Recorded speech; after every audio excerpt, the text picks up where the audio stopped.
Καλησπέρα σε όλους και σε όλες. Σε συνέχεια λοιπόν του προηγούμενου βίντεο που είδαμε αριθμητικές παραστάσεις με φυσικούς αριθμούς, πάμε να συνεχίσουμε και πάλι με άσκηση του σχολικού βιβλίου στη σελίδα 16 αυτή τη φορά. Θα δούμε την άσκηση 4 και 5 που αφορούν αριθμητικές παραστάσεις με κλάσματα. Πάμε λοιπόν στο πρώτο ερώτημα της άσκησης 4. Έχουμε λοιπόν κάποια κλασματάκια, προσθέσεις, αφαιρέσεις, βλέπουμε παρενθεσούλες. Πάμε λοιπόν να ξεκινήσουμε με την απαλυφή των παρενθέσεων. Λοιπόν, όπου βλέπουμε μείον μπροστά από την παρένθεση, αλλάζουμε το πρόσημο που έχει ο αριθμός μέσα στην παρένθεση, ενώ όπου βλέπουμε συν, διατηρούμε τον ίδιο αριθμό. Αυτό είναι λοιπόν το σκεπτικό και πάμε να το εφαρμόσουμε.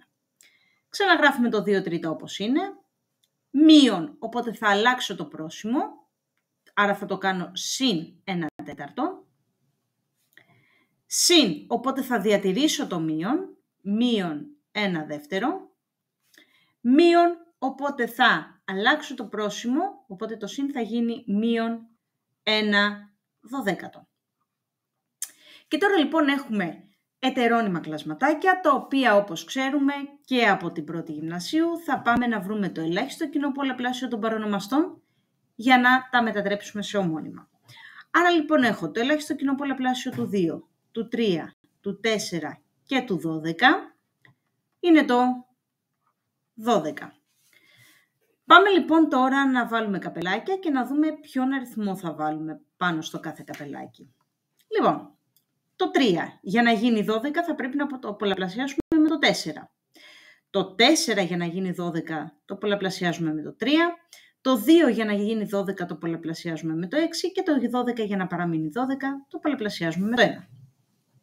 Στη συνέχεια θα πάμε να πολλαπλασιάσουμε το καπελάκι, τον αριθμό που είναι πάνω στο καπελάκι με αριθμητή και παρονομαστή. Οπότε 4 επί 2, 8, προς 4 επί 3, 12, συν 3 επί 1, 3, προς 3 επί 4, 12, μείον 6 επί 1, 6, προς 6 επί 2, 12, μείον 1 επί 1, 1, 1 επί 12, 12. Έχουμε λοιπόν ομώνυμα κλασματάκια και μπορούμε να κάνουμε τις πράξεις, την πρόσθεση μεταξύ των θετικών και την πράξη μεταξύ των αρνητικών. 8 δωδέκατα και 3 δωδέκατα μου κάνει 11 δωδέκατα. Μείον, και να προσθέσω το μείον 6 με το μείον 1, 6 δωδέκατα και 1 δωδέκατο μας κάνουν 7 δωδέκατα. Άρα λοιπόν 11 δωδέκατα μείον 7 δωδέκατα μου κάνει 4 δωδέκατα. Θετικό γιατί το 11 δωδέκατα έχει μεγαλύτερη απόλυτη τιμή από το 7 δωδέκατα. Εδώ λοιπόν τώρα μπορούμε να διαιρέσουμε αριθμητή και παρονομαστή με το 4, να κάνουμε μία απλοποίηση δηλαδή, οπότε προκύπτει 1 τρίτο. Έτοιμη λοιπόν η πρώτη παραστασούλα μας.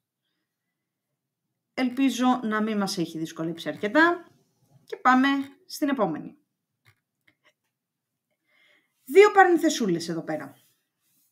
Σε πρώτη φάση μπορούμε να πάμε να κάνουμε απαλυφή των παρενθέσεων. Βλέπουμε εδώ το μείον, οπότε θα αλλάξουμε όλα τα πρόσημα μέσα στην παρένθεση, οπότε το μείον 1 τρίτο θα γίνει 1 τρίτο, το συν 3 δεύτερα θα γίνει πλην 3 δεύτερα, το μείον 5 έκτα θα γίνει συν 5 έκτα και εδώ που έχουμε συν διατηρούμε ακριβώς την παρένθεση όπως είναι.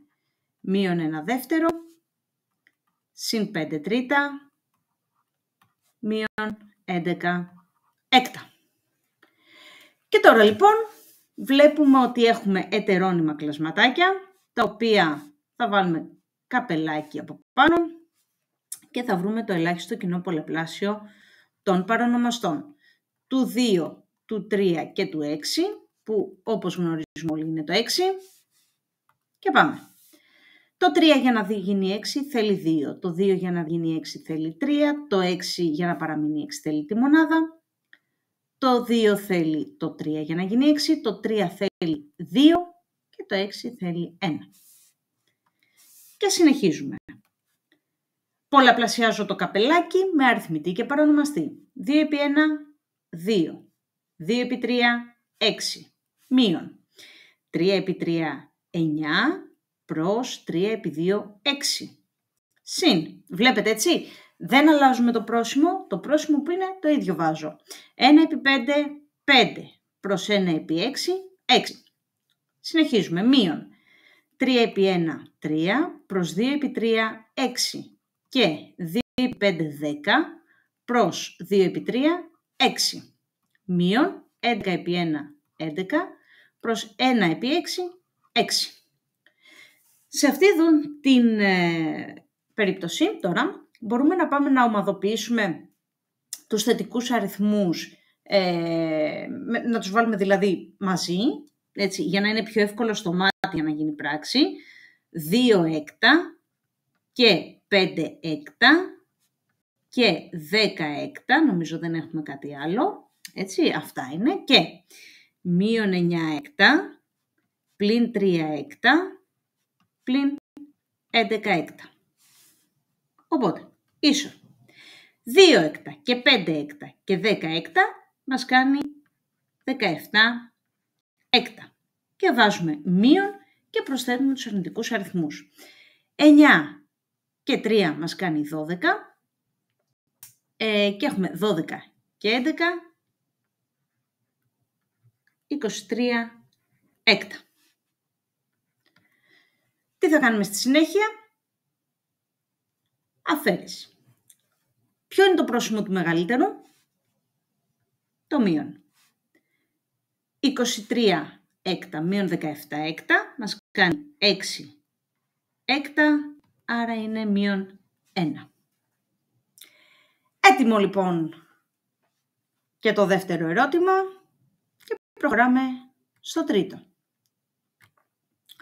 Εδώ τώρα βλέπουμε ότι έχουμε και πολλαπλασιασμούς και παρενθέσεις. Οπότε θα πάμε να κάνουμε πρώτα την πράξη μέσα στην παρένθεση. Θα κάνουμε δηλαδή ομώνυμα τα κλάσματα. Εδώ δεν χρειάζεται ιδιαίτερη σκέψη. Θα τα βάλουμε, το ελάχιστο κοινό πολλαπλάσιο του 2 και του 3 είναι το 6. Οπότε το 2 θα το κάνουμε με το 3 και το 3 θα το κάνουμε με το 2. Και προχωράμε. Εδώ αν θέλω μπορώ να κάνω τον πολλαπλασιασμό. Δεν με εμποδίζει κάτι. Είναι ανεξάρτητη πράξη. Δηλαδή, αν το 5 είχε από κάτω τον αριθμό 1, πλην επί συν κάνει πλην, 5 επί 1 κάνει 5 και 1 επί 2 κάνει 2. Μείον 2 τρίτα, μείον 5 επί. Μέσα στην παρένθεση τώρα έχουμε 3 έκτα, μείον 4 έκτα. Έτσι το καπελάκι είναι αυτό που έχει πολλαπλασιαστεί με αριθμητή και παρονομαστή. Ξαναγράφω λοιπόν τα πρώτα κλασματάκια όπως είναι, γιατί δεν έχουν κάποια αλλαγή. Μείον 5 επί. Το 3 έκτα μείον 4 έκτα, πώς θα γίνει? Θα βάλουμε το πρόσημο του αριθμού με τη μεγαλύτερη απόλυτη τιμή, το μείον δηλαδή, γιατί το 4 έκτα είναι μεγαλύτερο από το 3 έκτα, και κάνουμε αφαίρεση. 4 έκτα πλην 3 έκτα, 1 έκτο. Και συνεχίζουμε. Τι θα εκτελέσω στη συνέχεια? Θα εκτελέσω τον πολλαπλασιασμό. Εδώ δηλαδή είναι σαν να έχω ουσιαστικά το 5 πρώτα και κάνουμε μείον 5 δεύτερα, μείον 2 τρίτα, μείον 5 πρώτα επί, ουσιαστικά έχουμε πλην επί πλην, οπότε θα γίνει συν, 5 επί 1, 5, 1 επί 6, 6. Και στη συνέχεια ομώνυμα. Το ελάχιστο κοινό πολλαπλάσιο των παρονομαστών είναι το 6. Οπότε, για να δούμε τι παίρνει πάνω στα καπελάκια. Το 2 για να γίνει 6 θέλει το 3. Το 3 για να γίνει 6 θέλει το 2 και το 6 θέλει το 1. Οπότε, μείον 3, 5, 15 έκτα, μείον 2 επί 2, 4 έκτα και 5 έκτα. Οπότε, αν κάνουμε πρώτα τα αρνητικά, έτσι. Μείον 15 έκτα, μείον 4 έκτα είναι μείον 19 έκτα. Συν 5 έκτα. Εδώ βάζουμε το πρόσημο του αριθμού με τη μεγαλύτερη απόλυτη τιμή, το μείον δηλαδή, γιατί το 19 έκτα είναι μεγαλύτερο από το 5 έκτα και κάνουμε την αφαίρεση. 19 μείον 5 είναι 14 έκτα. Και εδώ μπορούμε να διαιρέσουμε αριθμητή και παρονομαστή με το 2 και να προκύψει το μείον 7 τρίτα. Και προχωράμε.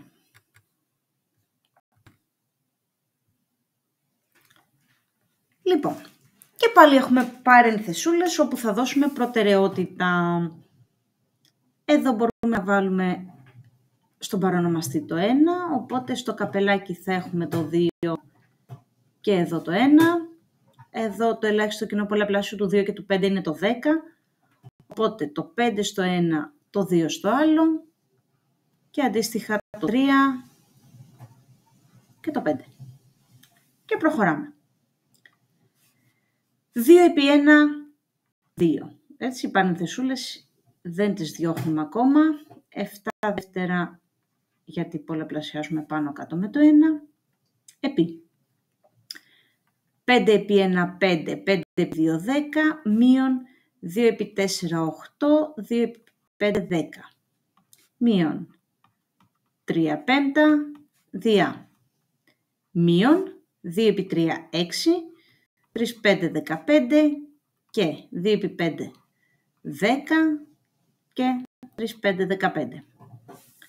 Συνεχίζουμε. Πάμε να κάνουμε τις πράξεις μέσα στην παρένθεση. 2 δεύτερα μείον 7 δεύτερα. Το πρόσημο του αριθμού με τη μεγαλύτερη απόλυτη τιμή. Έτσι είναι ετερόσημα, οπότε βάζουμε το πρόσημο του αριθμού μείον. Γιατί βάζουμε το μείον γιατί το 7 δεύτερα είναι μεγαλύτερο από το 2 δεύτερα και κάνουμε αφαίρεση. 7 δεύτερα μείον 2 δεύτερα, 5 δεύτερα. Έτσι, οπότε έχουμε μείον 5 δεύτερα. Επί. Και πάλι ετερόσημοι αριθμοί. Το πρόσημο του αριθμού με τη μεγαλύτερη απόλυτη τιμή, μεγαλύτερο είναι το 8 δέκατα, άρα μείον και κάνω την αφαίρεση. 8 δέκατα μείον 5 δέκατα, 8 πλην 5, 3 δέκατα. Μείον, το 3 πέμπτα το γράφουμε όπως είναι, διά και παρενθεσούλα. Λοιπόν, πάλι είναι ετερόσημα, πάλι θα βάλουμε το πρόσημο του αριθμού με τη μεγαλύτερη απόλυτη τιμή που είναι το συν και έχουμε 10 δέκατα πέμπτα μείον 6 δέκατα πέμπτα είναι 4 δέκατα πέμπτα. Και συνεχίζουμε. Εδώ βλέπετε ότι έχουμε έναν πολλαπλασιασμό που πρέπει να προηγηθεί και μία διαίρεση. Οπότε, πλην 5 δεύτερα επί πλην 3 δέκατα, πλην επί πλην, συν. Και πάμε αριθμητή με αριθμητή, παρονομαστή με παρονομαστή.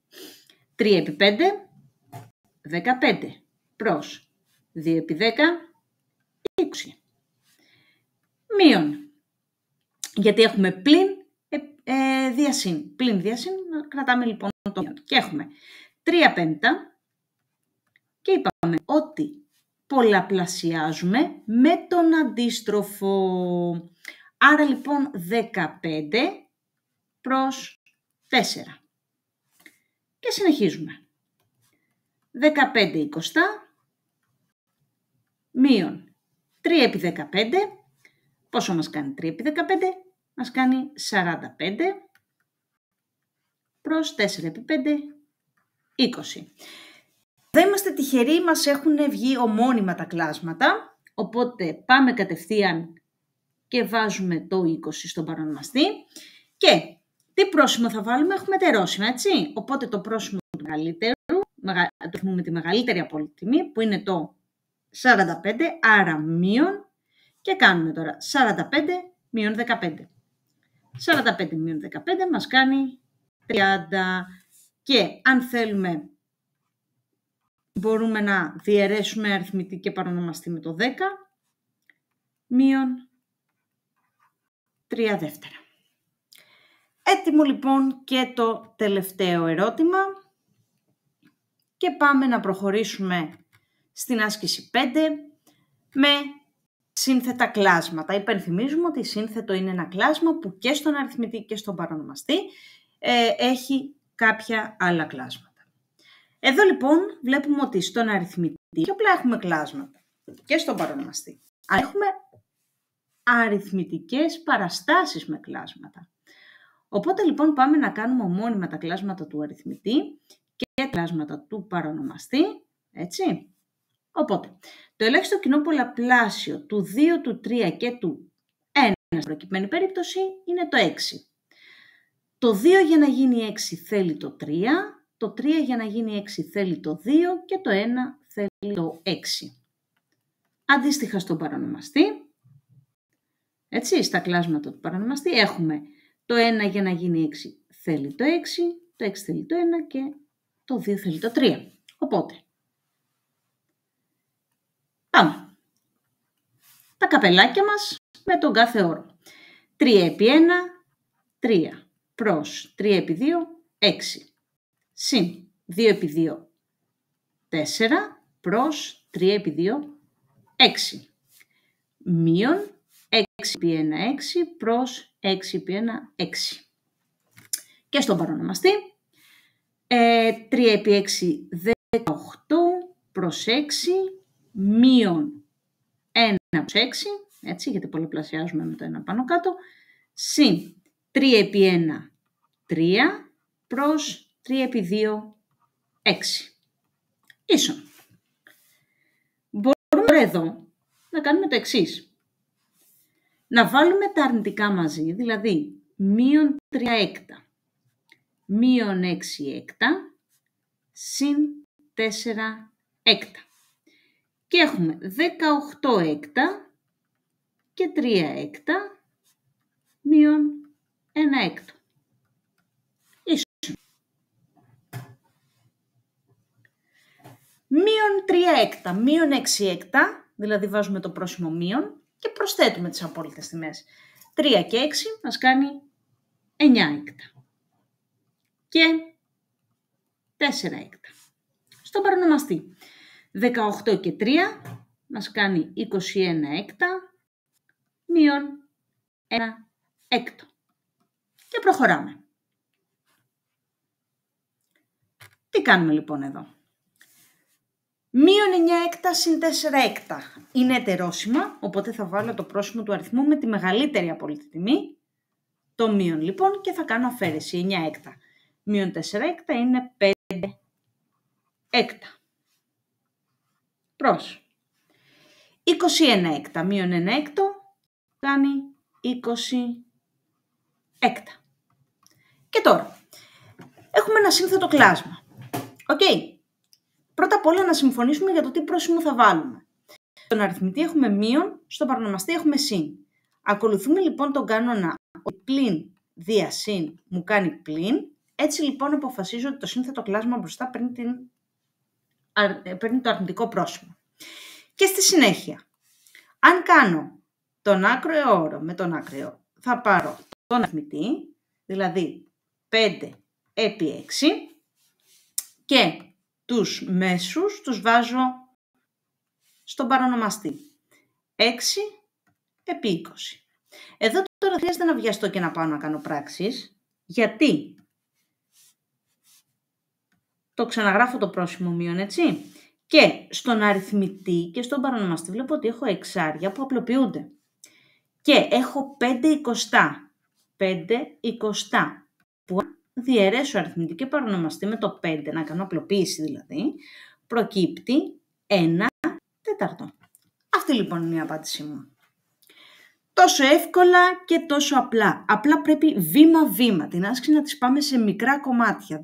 Δεν χρειάζεται να βιόμαστε. Απλά όλα τα βηματάκια σιγά-σιγά και θα φτάσουμε στο αποτέλεσμα που πρέπει.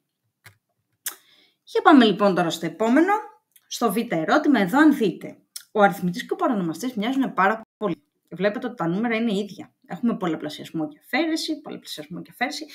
Προσέξτε όμως, αλλάζει η προτεραιότητα των πράξεων. Γιατί στο παρονομαστή έχουμε παρένθεση που στον αριθμητή δεν την έχουμε. Άρα λοιπόν, ενώ στον αριθμητή θα δώσουμε προτεραιότητα που στην πράξη του πολλαπλασιασμού, δηλαδή θα κάνω -2 επί 3 που μου κάνει -6, μείον 1 τέταρτο, ενώ στον παρονομαστή πρέπει να δώσω προτεραιότητα στην πράξη της παρένθεσης. Να κάνω δηλαδή πρώτα την αφαίρεση, να κάνω τα κλάσματα δηλαδή ομώνυμα. Οκ. Οπότε έχω -2 επί 4 επί 3 που μου κάνει 12, εκεί, και 4 επί 1 που μου κάνει 4. Μείον 1 τέταρτο. Ίσον. Εδώ λοιπόν τώρα μπορώ να πάω να κάνω καπελάκια. Έτσι, γιατί εδώ από κάτω να έχω το 1, οπότε θα βάλω πάνω το 4 και εδώ το 1. Και έχω μεγάλη γραμμή κλάσματος και έχουμε μείον 4, 6, 24 προς 4 επί 1, 4, μείον 1 τέταρτο. Οκ. Και στον παρονομαστή έχω μείον 2 επί 12 τέταρτα, μείον 1 τέταρτο, το πρόσημο του μεγαλύτερου, άρα θετικό, και 12 μείον 1, 11 τέταρτα. Και συνεχίζουμε. Μείον 24 τέταρτα, μείον 1 τέταρτο, βάζω το πρόσημό τους γιατί είναι ομόσημα και προσθέτω 24 και 1, 25, άρα 25 τέταρτα. Προς μείον, εδώ είναι σαν να έχουμε το 1, 2 επί 11 μας κάνει 22 και από κάτω 4 επί 1, 4. Να συνεννοηθούμε για το πρόσημο τώρα. Μείον δια μείον μου κάνει συν. Και πάμε μεγάλη γραμμή κλάσματος. Ωραία. Άκρη με άκρη και μέση με μέση. Και 25 επί 4 η ακραία όρη στον αριθμητή. Και στον παρονομαστή 22 επί 4. Δεν χρειάζεται να βιαστώ για τις πράξεις, γιατί φεύγουν τα τεσσάρια μου, οπότε έχω 25 22. Και το αφήνω εκεί, δεν υπάρχει κάποια απλοποίηση που θα μπορούσε να γίνει. Οκ, όταν γίνονται οι απλοποιήσεις, καλό είναι να τις κάνουμε. Και πάμε στο γάμα ερώτημα. Εδώ έχουμε ένα φυσικό αριθμό, έναν ακέραιο αριθμό, το μείον 7, συν ένα σύνθετο κλάσμα, το οποίο πάμε πάλι να κάνουμε με τα κλασματάκια, 3 και 1, 3 και 1 και πάμε. Μεγάλη γραμμή κλάσματος στον αριθμητή. Μείον 9 τρίτα, έτσι, πολλαπλασιάζουμε το 3 με το 3 και το 3 με το 1, μείον 1 επί 1, 1 προς 1 επί 3, 3. Και στη συνέχεια, εδώ πάλι είναι σαν να έχουμε το 1, μείον 2 επί 3, 6, προς 3 επί 1, 3, συν 1 τρίτο. Το μείον 7 το ξαναγράφουμε όπως είναι, συν και πάμε. Στον αριθμητή έχουμε ομόσημους, άρα βάζουμε το πρόσημό τους, μείον, και προσθέτουμε 9 τρίτα και 1 τρίτο, 10 τρίτα. Και στον παρονομαστή έχουμε μείον 6 τρίτα συν 1 τρίτο, θα βάλουμε το πρόσημο του αριθμού με τη μεγαλύτερη απόλυτη τιμή, άρα μείον, και κάνουμε αφαίρεση. 6 τρίτα μείον 1 τρίτο, 5 τρίτα. Και συνεχίζουμε. Το μείον 1 και πάμε να κάνουμε το σύνθετο κλάσμα απλό. Το πρόσημο πρώτα που σκεφτόμαστε. Βλέπετε ότι έχουμε πλην δια πλην. Άρα θα είναι θετικό το πρόσημο και μεγάλη γραμμή κλάσματος και πάμε. Στον αριθμητή θα κάνω 10 επί 3 και στον παρονομαστή θα κάνω 3 επί 5. 10 επί 3, 3 επί 5. Πάλι δεν χρειάζεται να βιαστώ, γιατί τα τριάρια φεύγουν. Και έχω μείον 7 και 15. το οποίο 15 με μια απλή απλοποίηση μου κάνει 2. Οπότε έχω την απλή πράξη μείον 7 συν 2. Ετερόσιμοι αριθμοί, το πρόσημο του μεγαλύτερου, δηλαδή μείον, και κάνω αφαίρεση. 7 μείον 2 μου κάνει 5. Έτοιμο λοιπόν. Έτσι λοιπόν έχουμε δει πώς κάνουμε αριθμητικές παραστάσεις όταν έχω κλάσματα και όταν έχω σύνθετα κλάσματα. Μην διστάσετε να γράψετε οποιαδήποτε απορία έχετε κάτω στα σχόλιά σας από το βίντεο. Καλό σας διάβασμα!